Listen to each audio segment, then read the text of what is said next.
Students IELTS और PT के बीच में जो ये जंग चल रही है ना, जो वॉर चल रही है पिछले कुछ टाइम से, जो भी स्टूडेंट वीज़ा के ऊपर बाहर जाना चाहते हैं, चाहे वो ऑस्ट्रेलिया है, कनाडा है, इंग्लैंड है या कोई भी कंट्री है, तो आप लोगों को इस चीज़ का बेनिफिट मिलने वाला है, क्योंकि अल्टीमेटली ये एक बिजनेस बन चुका है। आईएलटीएस वाले चाहते हैं कि हमारे पास ज़्यादा स्टूडेंट्स आएँ और पीटीई वाले चाहते हैं कि हमारे पास ज़्यादा स्टूडेंट्स आए, लेकिन इस चीज़ का फ़ायदा स्टूडेंट्स को होने वाला, चाहे वो पीटीई का टेस्ट देने जा रहे हैं या फिर आईएलटीएस का टेस्ट देने जा रहे हैं। तो इस वीडियो में मैं आपको एक एक चीज़ पूरी कंप्लीट तरीके से समझाने वाला हूँ। इससे पहले दोस्तों, चैनल पे नए आए हैं तो चैनल को सब्सक्राइब और इस वीडियो को लाइक कर देना।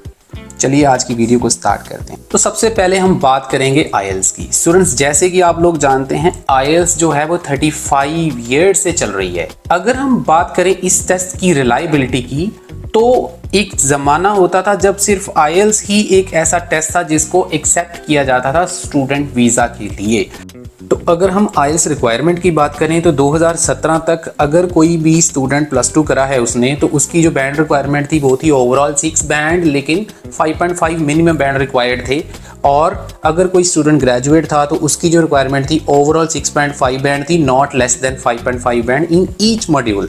लेकिन कहानी में ट्विस्ट कहाँ स्टार्ट होता है, जब 2018 में जो कैनेडियन हाई कमीशन है, उन्होंने अपनी जो रिक्वायरमेंट थी स्टूडेंट परमिट के लिए, स्टडी परमिट के लिए, उसको बढ़ाकर 6 ईच कर दिया। तो स्टूडेंट्स जो थे वो तो आईएलटीएस टेस्ट से ऑलरेडी बहुत ज़्यादा परेशान थे, क्योंकि उनका स्कोर आता ही नहीं था, बार बार उनको एग्जाम देना पड़ता था। ओवरऑल 6 बैंड लेने के लिए भी उनको काफ़ी ज़्यादा मेहनत करनी पड़ती थी। तो जो आईएलटीएस का डिफ़िकल्टी लेवल था वो भी उन्होंने धीरे धीरे बढ़ाना शुरू कर दिया, और आईएलटीएस जो थी वो ईजी नहीं थी और स्टूडेंट्स को बार बार आईएलटीएस का एग्ज़ाम देना पड़ रहा था उसको क्लियर करने के लिए, अपने आप को एलिजिबल करने के लिए स्टूडेंट परमिट के लिए। अब क्योंकि कैनेडियन हाई कमीशन जो था वो सिर्फ और सिर्फ आईएलटीएस को ही अप्रूव करते थे, उन्होंने अपनी ऑफिशियली वेबसाइट के ऊपर लिख के डाला हुआ था कि हम एसजीएस कैटेगरी में 6 ईच बैंड ही एक्सेप्ट करेंगे, वो भी सिर्फ आईएलटीएस में, और कोई भी टेस्ट जो था वो अप्रूव नहीं था। तो स्टूडेंट्स को बहुत ज़्यादा परेशानी हो रही थी, उनके पास कोई ऑप्शन ही नहीं था, वो सिर्फ और सिर्फ आईएलटीएस में ही लगे रहते थे। तब अचानक से एक टेस्ट की एंट्री होती है मार्केट में, उस टेस्ट का नाम है पीटीई। तो जो पीटीई का एग्जाम था वो फुली कंप्यूटराइज्ड टेस्ट था, उसमें ह्यूमन इन्वॉल्वमेंट बिल्कुल भी नहीं थी, और ये वाला टेस्ट जो था मार्केट में बिल्कुल नया आया था। इससे पहले भी ये चल रहा था, लेकिन इतनी ज़्यादा इसकी पॉपुलैरिटी नहीं थी, और ये सिर्फ और सिर्फ ऑस्ट्रेलिया और न्यूजीलैंड के लिए एक्सेप्टेबल था। न्यूजीलैंड और ऑस्ट्रेलिया इसको होल हार्टेडली जो थे वो पीटीई को एक्सेप्ट करते थे। तो तब स्टूडेंट्स का जो रुझान था, जब उन्होंने देखा कि आईएलटीएस इतनी ज़्यादा डिफिकल्ट हो गई है, तो उनका जो रुझान था वो धीरे धीरे पीटीई की तरफ शिफ्ट होना स्टार्ट हो गया।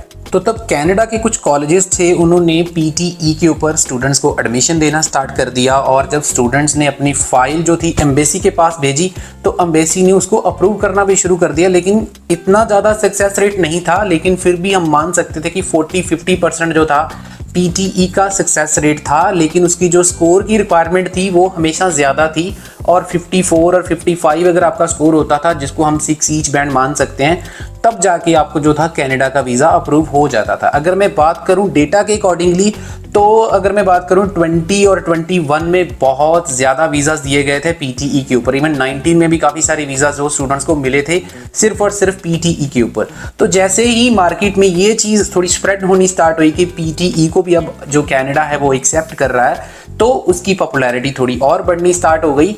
और यहाँ पर कहानी में थोड़ा सा एक और ट्विस्ट जो है वो स्टार्ट हो जाता है। तो यहाँ पर कहानी स्टार्ट होती है स्कैम्स की। आईएलटीएस में स्कैम्स स्टार्ट हो गए। आईएलटीएस में स्कैम्स की बात करें, क्योंकि आईएलटीएस का स्कोर लेना बहुत ज़्यादा डिफिकल्ट हो चुका था स्टूडेंट्स के लिए। एक स्कैम तो हम इस चीज़ को भी मान सकते हैं कि जो आईएलटीएस थी, उसमें कोई भी स्टूडेंट 3-4 बार जब एग्ज़ाम देता था, उसका स्कोर नहीं आता था, एक मॉड्यूल में जैसे राइटिंग या स्पीकिंग में कम रह गया, तो वो जब रीवैल्यूएशन लगाते थे तब उनका स्कोर बढ़ जाता था।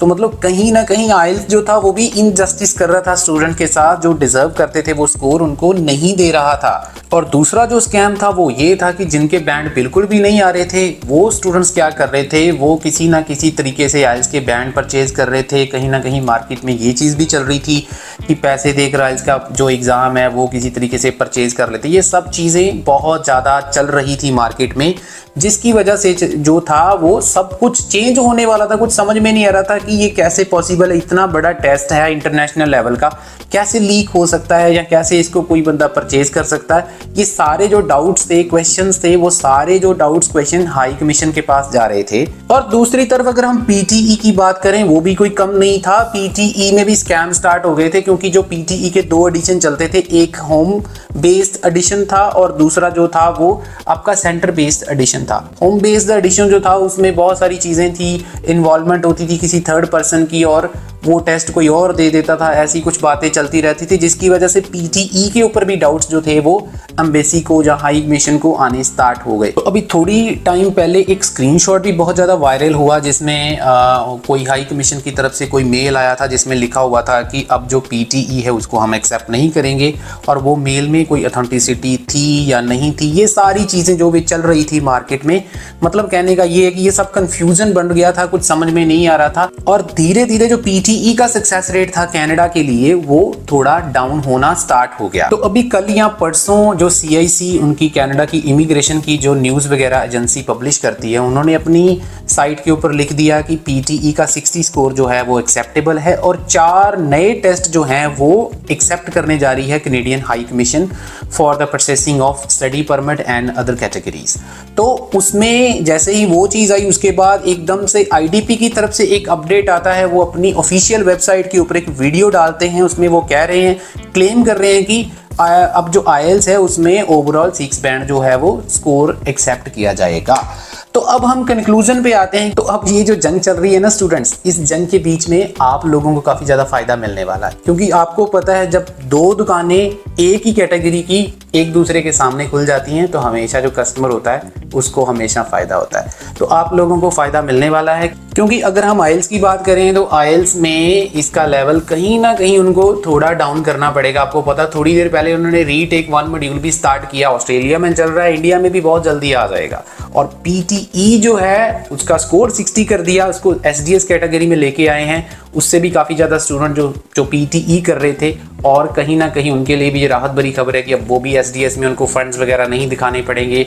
ये चीज़ का उनको बेनिफिट मिलेगा, उनकी प्रोसेसिंग फास्ट हो जाएगी और डिसीजन भी उनके फेवर में आने स्टार्ट हो जाएंगे। तो दोनों ही केसेस में आप दोनों ही कैटेगरीज का फ़ायदा है। ओवरऑल बैंड स्कोर 6 अगर एप्लीकेबल होता है उसमें भी, और 60 स्कोर से अगर आप जो है पीटीई के एसडीएस कैटेगरी में आपकी फाइल जाती है उससे भी आपको फ़ायदा होता है। तो आप लोगों को डिसाइड करना अब आपको क्या करना है। मेरे अकॉर्डिंगली ये सब चीज़ों के ऊपर ध्यान देने की बजाय आपको अपनी प्रेपरेशन के ऊपर फोकस करना चाहिए। अभी 1 या 1.5 मंथ की बात है, 10 अगस्त तक थोड़ा वेट कर लीजिए। जैसे ही कोई अपडेट आएगा आपको सबसे पहले इस चैनल के ऊपर अपडेट कर दूंगा। तो मैंने फैक्ट्स प्रूफ के साथ आपको बता दिया क्या गलत है क्या सही है, कैसे कहानी स्टार्ट हुई, क्या हुआ।